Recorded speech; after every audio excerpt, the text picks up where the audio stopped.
Selamat pagi teman-teman. Di sini saya akan menjelaskan tentang materi pengantar organisasi komputer, yaitu membahas tentang bagaimana komputer dirancangkan dan bagaimana cara kerjanya. Secara sederhana, arsitektur komputer adalah gambaran atau konsep dasar komputer seperti rancangan rumah. Arsitektur ini juga menjelaskan apa saja yang bisa dilakukan komputer dan apa saja yang bisa digunakan oleh programmer. Sedangkan organisasi komputer adalah cara bagian-bagian di mana komputer bekerja dan disusun agar konsep tersebut bisa berjalan dengan baik. Jadi arsitektur ini dirancangkan organisasi itu dengan cara menjelaskan. Komputer terdiri dari beberapa bagian utama, yaitu input, CPU, dan memori atau output. Input berfungsi untuk memasukkan data, misalnya keyboard atau mouse, dan CPU juga bisa diibaratkan sebagai otak yang mengelola semua perintah dan data. Memori juga berfungsi sebagai tempat menyimpan data baik sementara seperti RAM maupun permanen seperti hard disk atau SSD. Output juga berfungsi menampilkan hasil kerja komputer. Setiap layar dan speaker, semua bagian ini saling terhubung dan bekerja sama. Komputer juga memiliki fungsi utama seperti mengelola data dan menyimpan data, memindah data atau mengatur seluruh aktivitas sistem. Contohnya, saat kita menonton film atau video, komputer bekerja dan memproses data dan menghasilkan file. Saat kita mengetik tugas, komputer juga menerima input dari keyboard, mengelolanya lalu menampilkan hasilnya. Dan dari sini kita dapat simpulkan bahwa komputer bekerja karena adanya kerjasama antara semua komponen yang ada di dalamnya. Dan juga pengantar organisasi dan arsitektur komputer membahas tentang konsep dan cara kerja komputer.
memperluas kemampuan komputer. Selain itu juga dibahas hierarki memori komputer yang disusun memori berdasarkan kecepatan, kapasitas, dan biaya. Hierarki ini memorinya dimulai dari register dan cache atau RAM, dan juga penyimpanan eksternal atau semakin cepat memori kapasitasnya semakin kecil dan biayanya lebih mahal. Sistem hierarki ini bertujuan untuk meningkatkan efisien dan kinerja komputer. Dan juga materi ini membahas tentang komponen komputer, sistem komputer, dan bagaimana semuanya bekerja secara integrasi. Dan juga komputer ini terdiri dari hardware, software, dan perangkat eksternal, serta sistem memori saling mendukung. Dan hardware adalah bagian fisik komputer, sedangkan software berfungsi sebagai instruksi yang mengendalikan kinerja hardware. Selain itu dibahas perangkat eksternal dan alat input, sedangkan output dan menyimpan yang membantu interaksi antara pengguna dan komputer. Materi ini menjelaskan hierarkis sistem memori mulai dari register, cache, RAM, hingga penyimpanan sekunder dan eksternal.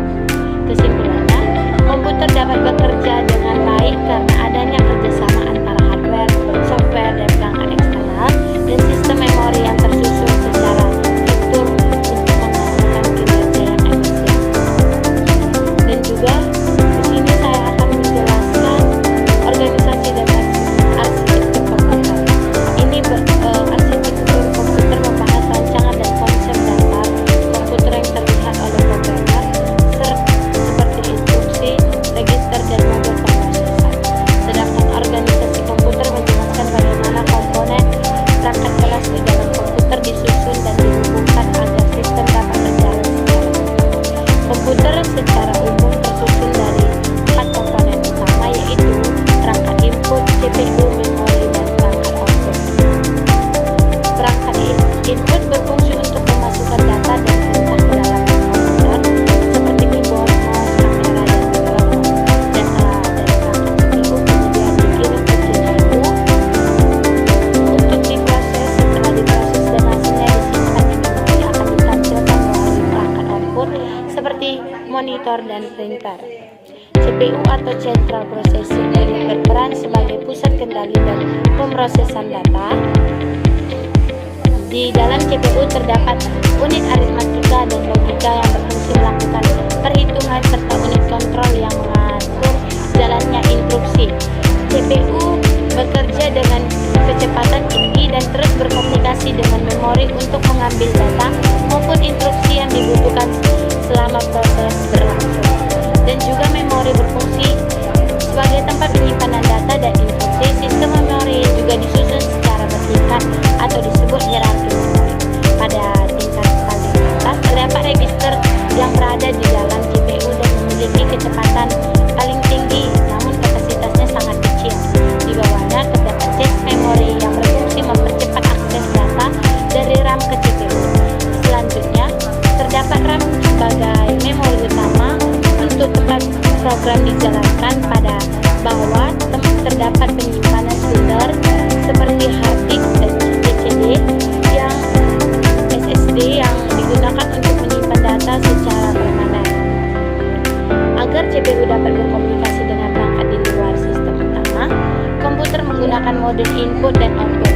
Modul input dan output ini berfungsi sebagai penghubung antara CPU dan perangkat eksternal. Modul ini juga mengatur pengiriman data, penerjemahan sinyal, serta penyesuaian kecepatan antara CPU dan perangkat. Dalam sistem komputer, hardware dan software ini keduanya komponen yang tidak dapat dipisahkan. Hardware adalah seluruh fisik komputer dan dapat dilihat dan disentuh, seperti CPU, RAM, motherboard, monitor, dan perangkat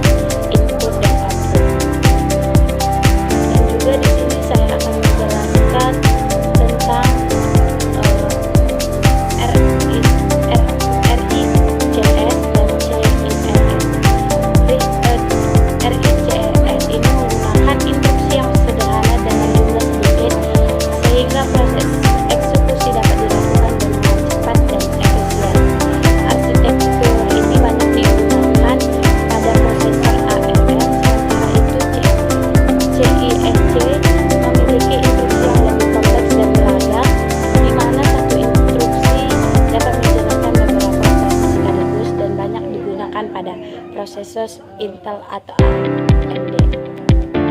Untuk meningkatkan kinerja prosesor, digunakan teknik deep learning dan deep learning ini adalah metode pembagian proses eksekusi instruksi ke dalam beberapa tahap, seperti pengambilan instruksi, penerjemah eksekusi, dan penyimpanan hasil. Dengan teknik ini, beberapa instruksi dapat diproses secara bersamaan sehingga prosesor dapat bekerja secara lebih efektif. Dalam prosesor ini terdapat dua bagian utama, yaitu operation unit dan control unit. Operation unit bertugas untuk operasi aritmatika dan logika, sedangkan control unit mengatur jalan instruksi serta mengkoordinasi seluruh komponen agar instruksi dapat dijalankan dengan benar. Selain prosesor, terdapat chipset yang berfungsi sebagai mengatur lalu lintas data dalam komputer. Chipset juga memastikan CPU dapat berkomunikasi dengan RAM, kartu grafis, dan media penyimpanan. Pada sistem lama, chipset dibagi menjadi non-RAID dan soft-RAID yang masing-masing menangani komputer berkecepatan tinggi dan perangkat sistem apapun. Untuk kebutuhan komunikasi yang lebih besar atau berat, digunakan multiprosesor atau motherboard. Motherboard ini jenisnya untuk mendukung penggunaan lebih dari satu prosesor fisik yang biasanya digunakan pada server serta wildcard chip untuk menjalankan banyak proses secara paralel. Selain arsitektur dan organisasi